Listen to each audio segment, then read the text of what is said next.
Shalom teman-teman yang dikasih Tuhan, bertemu kembali dengan saya Kersaugo di channel ini. Bagaimana kabar kita semua? Semoga kita semua tetap sehat-sehat saja. Amin.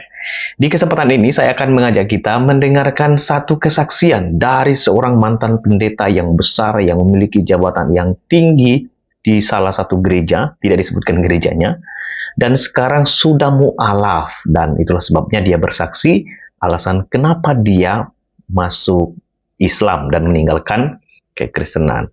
Saya sih tidak terlalu percaya apakah dia ini pendeta, tapi tidak apa-apa. Kita akan tanggapi, kita akan dengarkan videonya terlebih dahulu. Ketika memikirkan mengenai mengapa menjadi seorang Islam, jikalau saya sebelumnya adalah seorang rohaniwan di agama sebelumnya, seorang pendeta istilahnya, seorang yang mendalami tauhid di dalam agama sebelumnya, yaitu Kristen. Bukan hanya mendalami, tetapi juga mengajarkan. Setiap Sabtu Minggu rutin memberikan kajian di banyak gereja, menjadi seorang pendakwah keliling istilahnya. Juga di sekolah-sekolah setiap harinya.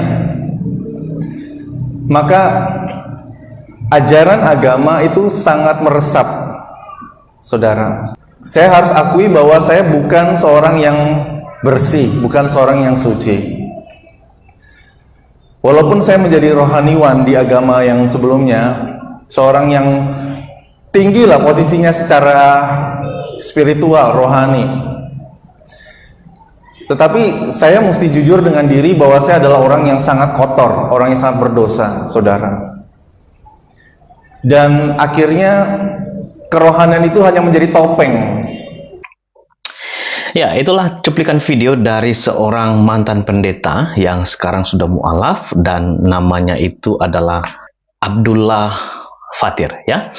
Nah, kita akan menanggapi dari apa yang disampaikan oleh seorang mu'alaf, katanya mantan pendeta ini. Seperti apa yang Anda lihat di slide, teman-teman, paling tidak saya menyimpulkan ada 5 poin yang dikatakan oleh mantan pendeta, Bapak Abdullah Fatir. Ya. Yang pertama, dia katakan dia itu adalah seorang rohaniawan atau pendeta, punya jabatan yang tinggi. Ya. Memang tidak dijelaskan, ya, karena posisinya pendeta, ya katanya punya jabatan tinggi. Lalu dia juga rutin mengajar dan memberikan kajian di gereja. Kita tidak tahu ajaran yang diajarkan, kajiannya model seperti apa.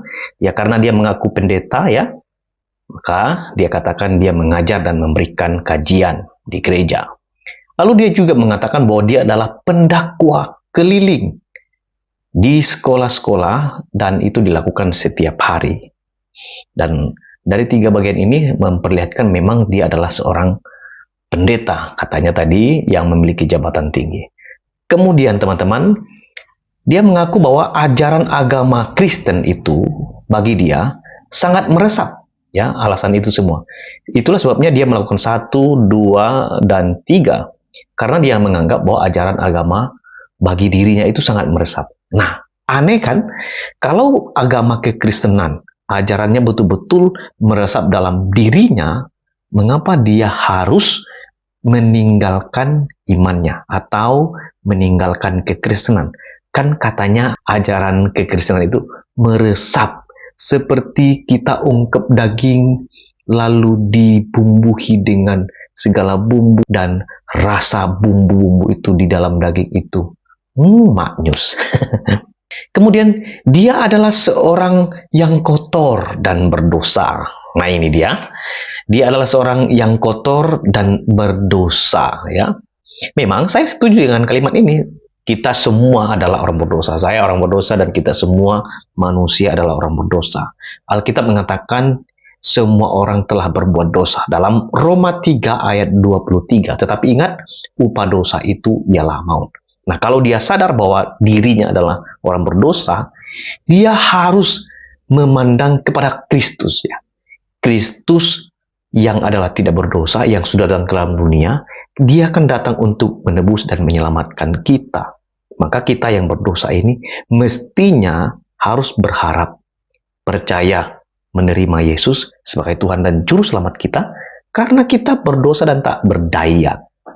Kita butuh Juru Selamat. Lalu, dia juga mengatakan bahwa kerohaniannya itu hanya menjadi topeng. Itu artinya, saat dia menjadi pendeta, memperlihatkan kerohanian kepada banyak orang yang dia layani sebagai seorang pendeta, itu semua hanya topeng, hanya kelihatannya rohani saja. Itu berarti di dalam satu kesimpulan, dia pada waktu itu mengaku bahwa itu semua kepura-puraan saja. Jadi dia dulu adalah seorang yang munafik, ya, karena di luar kelihatan bagus, tetapi justru di dalam kotor atau tidak jujur. Nah, berbicara soal kemunafikan, saya akan ajak kita untuk membahas beberapa bagian penting yang saya kutip ayat Alkitabnya mengenai orang munafik. Misalnya saya kutip dalam Matius 23 ayat 27. Celakalah kamu di sini adalah ahli-ahli Taurat dan orang Farisi. Hai kamu orang-orang munafik. Jadi ahli-ahli Taurat ini teman-teman, dan juga orang Farisi adalah orang yang munafik. Kita tahu adalah ahli-ahli Taurat adalah orang yang menyelidiki kitab, yang bahkan menyampaikan hukum-hukum Taurat kepada umatnya, ya. Dan pekerjaan mereka itu kelihatan sangat rohani, tetapi sebetulnya mereka itu munafik, ya. Sebab kamu semua seperti kuburan. Jadi orang Farisi, ahli Taurat digambarkan seperti kuburan dilabur putih. Luarnya bagus, ya, bersih dan tampaknya semua kayaknya cantik. Tetapi di dalamnya itu ada tulang belulang dan berbagai jenis kotoran. Nah, ini orang yang munafik, ya. Nah, gambaran munafik bisa jadi itulah yang dimaksudkan oleh seorang mualaf yang katanya mantan pendeta tadi. Kemudian, karena itu teman-teman, kita melihat di dalam Matius pasal 6 ayat 1, ingatlah, jangan kamu melakukan kewajiban agamamu di hadapan orang supaya dilihat mereka. Jadi, melakukan kegiatan agama hanya untuk dilihat orang. Karena jika demikian, kamu tidak beroleh upah dari Bapamu yang di surga. Jadi tidak ada apa-apa yang kita peroleh kalau kita hanya melakukan kewajiban agama kita supaya dilihat orang. Ayat 2. Jadi apabila engkau memberi sedekah, ini dalam pemberian sedekah, janganlah engkau mencanangkan. Mencanangkan itu kayak mengumbar-umbar begitu, ya. Seperti yang dilakukan oleh orang munafik. Orang munafik, ya, di rumah-rumah ibadat dan di lorong-lorong supaya mereka dipuji orang. Nah, tadi supaya dilihat, sekarang supaya dipuji orang. Kelihatannya dia bagus, dia mengumbar-umbar karena memberi sedekah. Aku berkata kepadamu, sesungguhnya mereka sudah mendapat upahnya. Kemudian kita lihat dalam ayat 5. Dan apabila kamu berdoa, jangan berdoa seperti orang munafik. Orang munafik bagaimana doanya? Mereka itu suka mengucapkan doanya dengan berdiri di mana? Di rumah-rumah ibadat, di tikungan, di jalan raya, ya, supaya mereka dilihat orang. Aku berkata kepadamu, sesungguhnya mereka sudah mendapat upahnya. Ya, itu dalam Matius 6 ayat 5. Lalu Matius 7 ayat 5. Hai orang munafik, keluarkanlah dahulu balok dari matamu, maka engkau akan melihat dengan jelas untuk mengeluarkan selumbar itu dari mata saudaramu. Jadi orang munafik dinasihati, keluarkan dulu balok di matamu itu, supaya engkau melihat dengan jelas, ya, untuk mengeluarkan selumbar itu di mata saudaramu. Terakhir, di dalam 1 Petrus 2 ayat yang pertama. Karena itu, ini nasihat supaya orang tidak munafik, ya. Yang harus dilakukan adalah buanglah, ya. Apa yang harus dibuang? Segala kejahatan, tipu muslihat, dan segala macam kemunafikan, kedengkian, dan fitnah. Jadi supaya tidak berlaku seperti orang munafik yang kelihatannya bagus kerohaniannya, tetapi topeng, kata mualaf tadi, harusnya buang itu semua, ya. Jangan mengenakan itu, tetapi kenakanlah hidup yang sudah dibaharui di dalam Yesus Kristus. Jadi teman-teman yang dikasihi Tuhan, bagi saya apa yang disampaikan oleh mualaf, ya, katanya mantan pendeta, mestinya kalau sadar bahwa diri berdosa, harusnya kembali kepada Kristus.